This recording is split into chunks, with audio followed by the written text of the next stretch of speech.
இப்போ இருக்க பீப்புள் லேசியாக ஆரம்பிச்சிட்டாங்க. சீரியஸாக சொல்கிறேன். நான் நிறைய பேர் பார்க்குறது வந்து லேசினஸ் நிறையா இருக்குது இப்போ இருக்க யங்ஸ்டர்ஸ்ட்ட. நான்லாம் வந்து பார்த்தீங்கன்னா சீரியஸாக சொல்ல போனோம்னா ஒரு வேலைக்காக நிறைய இடத்துக்கு ஓடி இருக்கேன். ஒரு வேலை இருந்தால் அந்த வேலையை பிடிச்சி பண்ணுவேன். இப்போ ஃபார் எக்ஸாம்பிள் நான் வந்து ஐடி சப்போர்ட்டில் இருந்தப்போ சிஸ்டமை யோசிக்க மாட்டேன், கையால் தூக்கிட்டு நான் எந்திரிச்சு வருவேன். என்னுடைய மேனேஜர் வந்து என்ன திட்டுவார், நீ ஏன் எடுத்துகிட்டு வர, அந்த டீம் இருக்காங்களே அவங்க எடுத்துகிட்டு வருவாங்கம்பாங்க.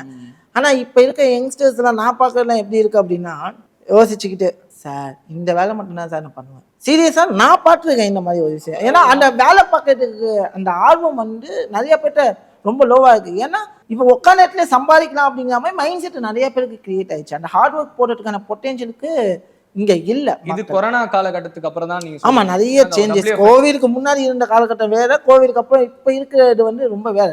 லேசி ஆயிட்டாங்க. நம்ம வந்து ஒரு விஷயத்தை கற்றுக்கிறதுக்கான முயற்சி இங்கே இருக்காங்கன்னு கேட்டால் ரொம்ப, அதாவது 100க்கு 10% பேர் தான் இந்த மாதிரி இருக்காங்க. பாக்கி 90% அதுக்கான ஸ்டெப்ஸ் எடுக்கிறதுலன்னு தான் நான் தோணுது.